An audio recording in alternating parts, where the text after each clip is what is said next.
أعوذ بالله من الشيطان الرجيم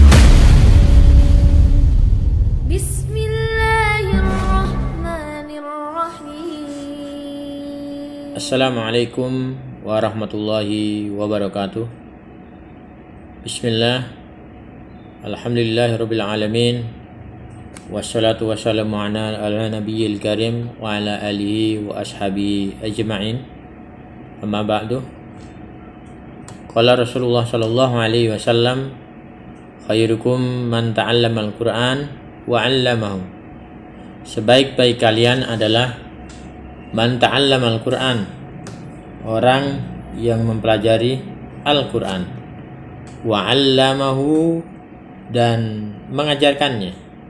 Hadis riwayat Al-Bukhari.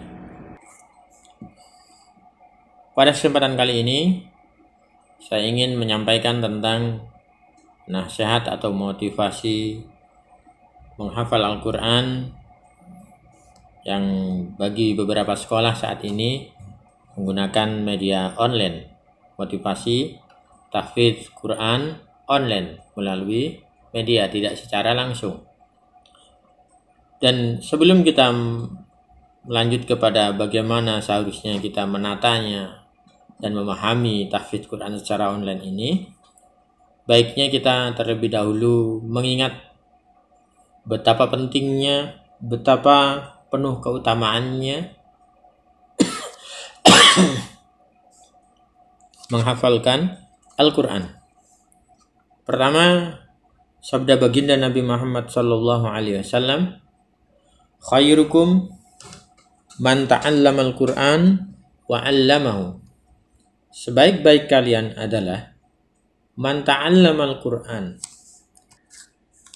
Sebaik-baik kalian adalah man ta'allama al-Qur'an, orang yang mempelajari Al-Qur'an. Wa 'allamahu, dan mengajarkannya. Orang yang menghafal Quran, orang yang mempelajari Al-Quran, di sisi Allah Subhanahu wa taala berdasarkan hadis ini adalah orang yang dipandang baik, orang yang terbaik. Sehingga ini semua harus menjadi motivasi bagi kita sekalian untuk mempelajari Al-Quran, untuk menghafalkan Al-Quran yang mulia ini. Rasulullah Shallallahu Alaihi Wasallam bersabda pula, man qara'a harfan, barang siapa yang membaca satu huruf, min kitabillah, dari kitab Allah, membaca.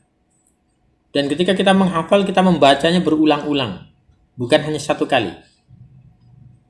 Padahal ini membaca satu huruf saja, min kitabillah, dari kitab Allah, falahu bihi hasanatun, dia akan mendapatkan satu kebaikan. Wal hasanatu bi asyri amsalihah, dan satu kebaikan dilipat gandakan menjadi 10 kebaikan. Satu kebaikan dilipat gandakan menjadi 10 kebaikan. La aqulu alif lam mim harfun. Rasulullah bersabda, tidak aku katakan bahwa alif lam mim itu satu huruf. Walakin, tetapi kata baginda Nabi, alifun harf, alif itu satu huruf.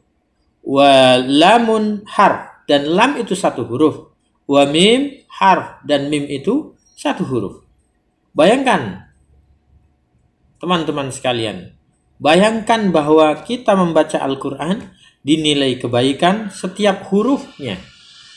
Setiap hurufnya kita dinilai kebajikan. Dan dilipat gandakan sampai 10 kebaikan berdasarkan di dalam hadis ini. Dan ketika menghafal Al-Quran, kita membacanya bukan satu kali, kadang 10 kali, kadang 20, 30, 40, dan terus menerus. Dan itu mendapatkan kebaikan dan kebaikan. Bukan hanya kali pertama saja. Setiap kita mengulang, setiap dia membaca, maka dia terus tercatat melakukan kebaikan. Jadi sangat disayangkan kemudian kalau kita tidak membaca Al-Quran berulang-ulang. Cara yang paling mudah dalam menghafal Al-Quran adalah dengan mengulang-ulang terus-menerus. Membacanya satu ayat berulang 40 kali, 50 kali, terus-menerus. Dan itu terus mendapatkan kebaikan-kebaikan dari huruf per hurufnya. Sehingga akankah keutamaan ini kita lewatkan? Kita dijanjikan menjadi orang yang terbaik, dijanjikan dengan pahala yang berlipat ganda. Apalagi menghafal itu selalu kita ulang-ulang. Satu huruf bisa kita ulang 40 kali. Satu ayat diulang 40 kali. Kalau satu ayat itu 100 huruf, dikalikan 40 kali dan seterusnya, dilipat gandakan. Ya, sayang sekali kalau kemudian kita sia-siakan waktu yang diberikan oleh Allah kepada kita. Rasulullah juga pernah bersabda, ada dua nikmat yang sering dilalaikan, yaitu al-faragh, ya, sihah wal faragh, waktu sehat dan waktu luang. Waktu sehat kita terkadang kita gunakan buat bermain-main, untuk hal-hal yang kurang bermanfaat. Dan waktu luang, kita diberi keluangan, diberi waktu, tapi kita tidak manfaatkan untuk kebaikan. Malah dimanfaatkan hanya untuk kesenangan duniawi yang hanya sementara. Sehingga kita sering menyia-nyiakan waktu sehat kita dan waktu luang kita yang seharusnya kita gunakan untuk mempelajari Al-Quran, untuk membaca Al-Quran, untuk menghafal Al-Quran. Rasulullah SAW di dalam hadis yang lain bersabda, fa inna manzilaka inda akhir ayatin takra'aha. Sesungguhnya tempat kalian, tingkatan kalian nanti di yaumul qiyamah adalah akhir ayat yang kalian baca. Artinya semakin banyak kita membaca, semakin banyak kita menghafal, maka derajat kita akan semakin naik di sisi Allah. Ini adalah hadis riwayat Imam Abu Dawud. Artinya semakin kita bersungguh-sungguh, semakin kita berusaha untuk menghafalkan Al-Quran, membaca Al-Quran, derajat kita, kedudukan kita akan semakin tinggi. Semakin kita bermalas-malasan, semakin kita membuang waktu dengan kesia-siaan, maka derajat kita pun akan semakin rendah dan semakin di bawah. Hadirin sekalian, teman-teman sekalian, di zaman pandemi yang kemudian sebagian kita masih melaksanakan belajar di rumah bagi sekolah, atau kita harus melakukan kegiatan belajar Al-Quran dari rumah dengan membaca, dengan bukan langsung di hadapan guru ketika kita menghafal Quran, maka kesempatan ini mari kita fokus bagaimana tahfidz Al-Quran tetap efektif dan efisien walaupun kita berada di rumah. Dan seharusnya ketika tahfidz Quran itu dilakukan di rumah tidak mengurangi kesungguhan kita. Cuman perbedaan paling dominan adalah ketika tahfidz Quran dilakukan di rumah, maka yang paling dominan dalam mengarahkan, dalam membimbing adalah kedua orang tuanya. Ketika orang tuanya tidak serius memperhatikan, orang tuanya tidak serius dalam membimbing anaknya, tidak serius dalam mengarahkan, maka kemudian yang terjadi anak itu tidak terarah, dia malas membaca Al-Quran, malas menghafal Al-Quran. Jangan kemudian disalahkan anaknya. Bisa jadi memang orang tuanya yang belum bersungguh-sungguh. Padahal orang tua memiliki tanggung jawab yang besar dan akan ditanya telah apa yang telah dia berikan kepada anaknya. Kullu mauludin yuladu alal fitrah. Sebenarnya seorang anak itu dilahirkan dalam keadaan fitrah. Fa abawahu yuhawidanihi au yunasiranihi au yumajjisanihi. Orang tuanya lah yang akan menjadikannya sebagai seorang Yahudi kah, seorang Nasrani kah, atau seorang Majusi. Orang tua yang paling berperan menjadikannya baik atau buruk, menjadikannya semangat membaca Quran atau tidak, menjadikannya rajin menghafal Al-Quran atau tidak, itu orang tuanya. Karena dia ada di rumah. Beda lagi ketika dia sebagian waktunya ada di sekolah. Akan dibantu oleh sekolah.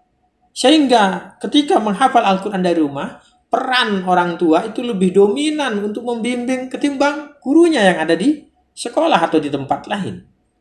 Tanpa kesadaran ini, tanpa kesadaran anak, tanpa kesadaran keluarga, orang tua terutama, menghafal Al-Quran di rumah satu hal yang mustahil terjadi. Orang tua kadang memberikan HP-nya, membelikan HP kepada putranya, tapi dia tidak mengawasinya. Dia tidak membimbingnya, diberi HP, kemudian tidak diarahkan. Setiap hari harus ditanya. Bahkan setiap saat ada waktu harus ditanya. Karena kita akan bertanggung jawab setiap waktu yang kita lewatkan. Kita yang akan bertanggung jawab hari-hari, waktu-waktu yang telah kita lalui. Oleh karena itu, teman-teman sekalian atau para wali murid sekalian, perlu kiranya kesungguhan dari kita untuk memperhatikan tahfidz Quran anak-anak kita di rumah.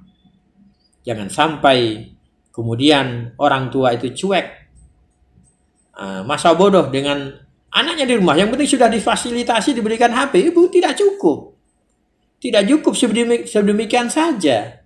Kemudian merasa tanggung jawab orang tua sudah selesai. Tidak. Itu baru sebagian kecil. Kita memberikan alat komunikasi, itu kita akan bertanggung jawab ketika anak itu menggunakannya untuk kesia-siaan, menggunakannya untuk dosa. Orang tua juga akan bertanggung jawab di sisi Allah Subhanahu wa Ta'ala. Masa COVID-19 ini jangan menjadi alasan bagi kita untuk lemah. Kita sedang diuji. Kita ini benar-benar beriman atau tidak? Kita benar-benar orang yang sungguh-sungguh atau tidak? Ketika kita diuji dengan musibah, kemudian kita bermalas-malasan, kemudian kita turun imannya, berarti kita belum lulus ujian itu. Maka hadirin sekalian, para orang tua sekalian, para anak-anak sekalian, jangan kemudian kita mencari alasan-alasan untuk kemudian kita bermalas-malasan. Pertanyaan dari saya, apakah alasan itu kemudian diterima oleh Allah? Oh, saya nggak bisa menghafal karena saya ada di rumah. Apakah itu bisa diterima? Oh, saya nggak bisa menghafal karena saya sibuk. Apakah itu bisa diterima? Oh, saya nggak bisa mempelajari Al-Quran karena ada COVID. Apakah itu bisa diterima? Lah, semuanya akan ditimbang dengan adil di sisi Allah Subhanahu wa Ta'ala. Mari, orang tua, anak-anak sekalian, para pelajar sekalian, mari menghafal Quran dengan sungguh-sungguh.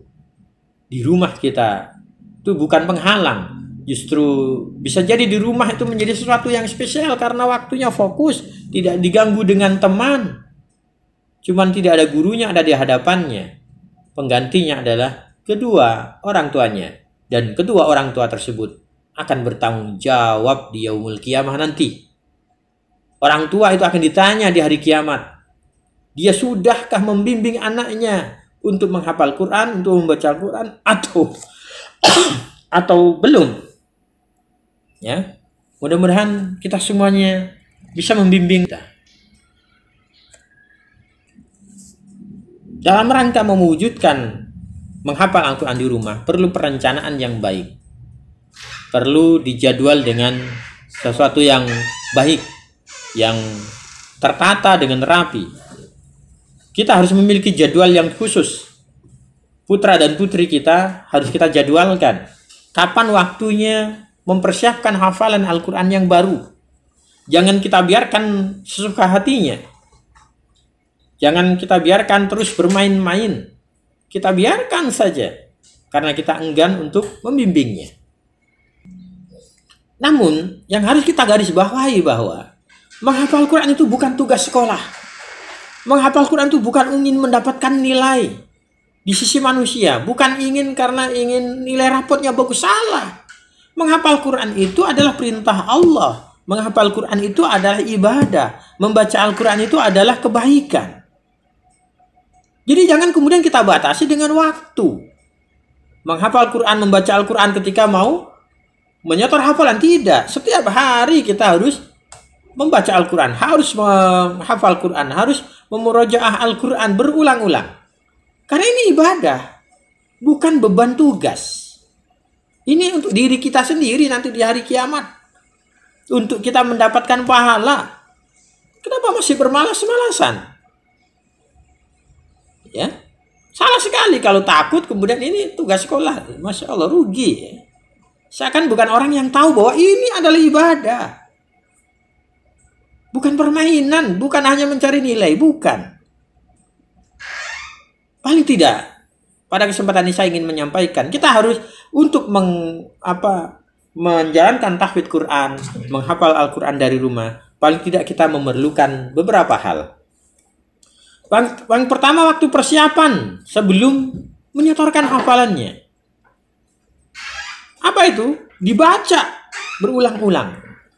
Sampai 40 kali kita ingin menghafal 3 baris, 4 baris, atau 3 ayat, 4 ayat, kita baca ayat itu berulang-ulang dengan sungguh-sungguh, dengan melihat 40 kali. 40 kali, terus kita baca terus-menerus. Baru kemudian kita menghafalkannya dengan tanpa dilihat. Dan ini perlu kesungguhan, perlu hati yang jernih, luruskan niat, ikhlaskan niat.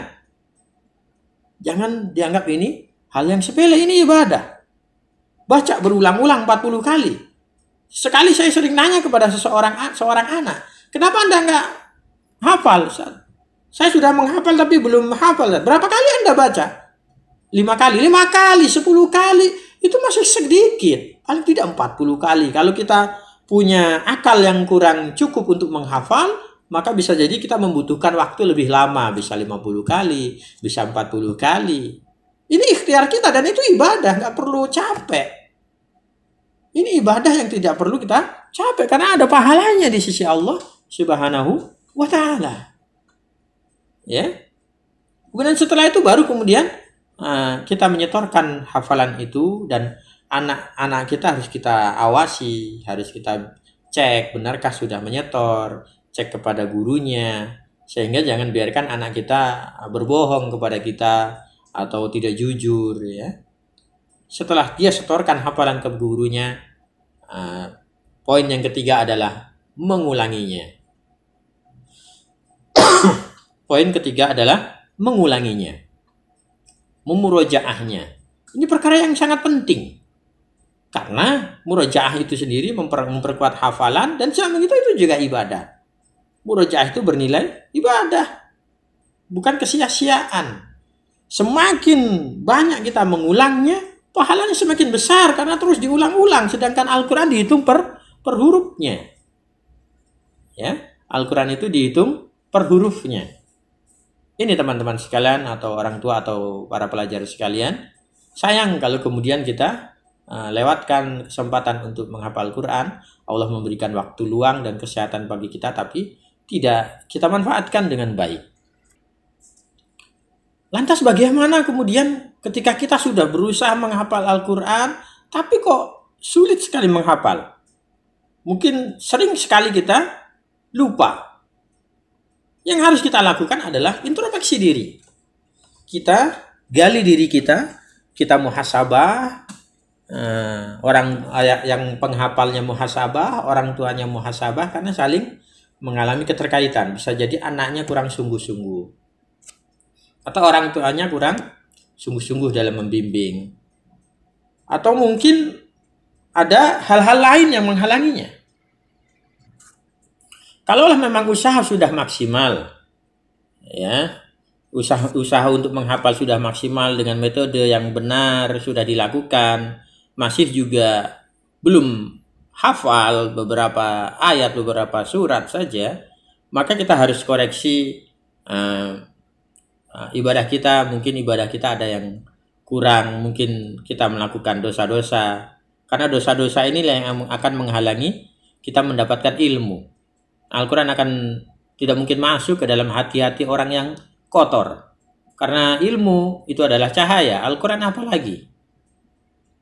Ketika hati seseorang penuh dengan dosa, penuh dengan keburukan, gimana mungkin Al-Quran yang mulia masuk ke dalam hatinya?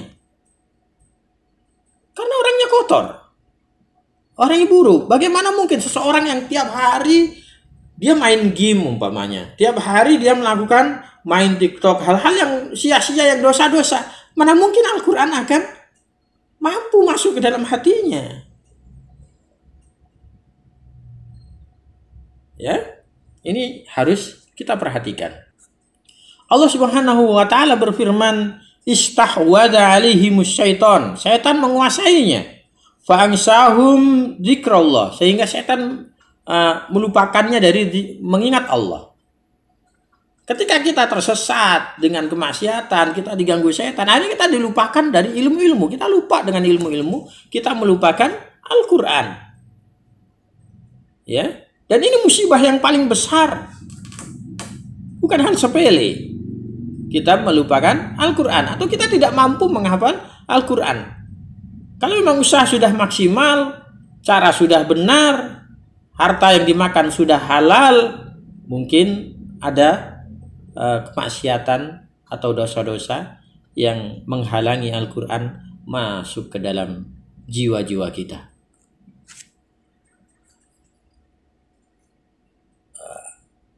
Teman-teman sekalian, Imam Syafi'i rahimahullah ta'ala, seorang imam yang luar biasa cerdas, pernah mengadukan keadaannya kepada gurunya bahwa dia sulit dalam menghafal atau mudah lupa.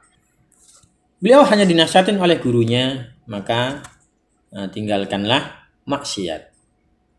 Artinya, kalau memang kita masih kesulitan, cara sudah benar, kesungguhan sudah maksimal, mungkin dosa-dosa kita lah yang menghalangi kita dari Al-Quran.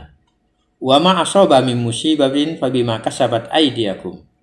Tidaklah ada satu musibah yang ditimpakan kepada seseorang kecuali karena sebab perbuatan tangan-tangan kalian. Artinya orang tua sekalian atau para pelajar sekalian atau teman-teman yang menghafal Al-Quran sekalian, ketika kita kesulitan menghafal Al-Quran, itu sebuah musibah. Dan bahkan ini musibah yang sangat besar. Apalagi kita lupa dengan ayat-ayat Quran, ini musibah yang sangat besar. Musibah bukan hanya kita jatuh, kita kecelakaan, bukan. Ini juga musibah. Musibah yang sangat besar. Kata Allah Subhanahu wa taala dalam surah Asy-Syura ini ayat ke-30 ini, tidak ada yang menyebabkan musibah itu terjadi kecuali karena ulah dari tangan-tangan kita. Ini karena kesalahan kita sendiri. Sekali lagi, kalaupun kita sulit menghafal Quran, kalaupun kita banyak lupa dari ayat-ayat Quran yang sudah kita hafal, ini karena kesalahan kita sendiri. Ikhtiar kita kurang maksimal, murojaahnya kurang maksimal, berusaha menghafalnya kurang maksimal, mungkin harta-harta yang kita gunakan kurang bersih, hati-hati kita masih dipenuhi dengan dosa-dosa, atau memang kita masih berlumur dengan dosa, hati-hati kita masih kotor, sehingga Al-Quran yang suci tidak mau masuk ke dalam hati-hati kita. Dan ini semuanya satu hal yang nyata. Satu hal yang nyata. Sangat terlihat sekali ketika seorang anak yang bandel tidak akan mampu menghafal Al-Quran. Saya dapati sampai 10 pertemuan menghafal Al-Quran, satu kali pun tidak menyetor satu ayat pun. Satu ayat pun tidak mampu dihafalkan. Berhari-hari. Karena apa? Dia sibuk dengan HP-nya, sibuk dengan permainannya. Sehingga permainan itu menjadi haram. Game-nya menjadi haram. Segala hal yang memalingkan dia dari Al-Quran menjadi sesuatu yang terlarang. Sangat miris rasanya mendapati banyak generasi di zaman sekarang sibuk dengan permainan tapi melupakan Al-Quran. Al-Quran bukan ada di hati mereka. Al-Quran ingin mereka lupakan. Bahkan mereka jauhi. Ini satu penyakit yang luar biasa, satu musibah yang luar biasa yang harusnya kita waspadai. Jangan sampai kita semakin jauh dari Al-Quran. Jangan sampai kita semakin jauh dari tuntunan Allah, yang artinya menunjukkan kita juga semakin jauh dari kebaikan itu. Bagaimana kita mengharap surganya Allah, tapi kita tidak cinta kepada kitabullah. Kita tidak suka membaca Al-Quran. Kita tidak suka menghafalkan Al-Quran. Sekali lagi, mari kita terus berusaha untuk bersungguh-sungguh mempelajari Al-Quran. Bersungguh-sungguh menghafalkan Al-Quran. Sebagai seorang tua bertanggung jawab atas anaknya. Seorang anak bertanggung jawab juga. Semuanya memiliki tanggung jawab masing-masing. Seorang guru berusaha memberikan nasihat-nasihat. Orang tua pun jangan kemudian berlepas tangan. Seorang murid pun jangan kemudian menyia-nyiakan waktunya sehingga usianya dihabiskan hanya untuk kesia-siaan. Terima kasih. Semoga kita semuanya dimudahkan untuk meniti jalan yang lurus, untuk membaca Al-Quran, melazimkan membaca Al-Quran, untuk terus menghafal Al-Quran tanpa kenal lelah, karena menghafal Al-Quran itu dipenuhi dengan keutamaan, dipenuhi dengan pahala yang besar di sisi Allah Subhanahu wa Ta'ala. Semoga ini semuanya bermanfaat. Mohon maaf jika terdapat kekurangan di sana sini, dan yang benar hanya dari sisi Allah, yang salah dari sisi pribadi saya. Mohon maaf. Al-afu minkum, astagfirullahaladzim. Subhanakallahumma bihamdika, asyhadu an la ilaha illa anta, astaghfiruka wa atubu ilaik. Wassalamualaikum warahmatullahi wabarakatuh.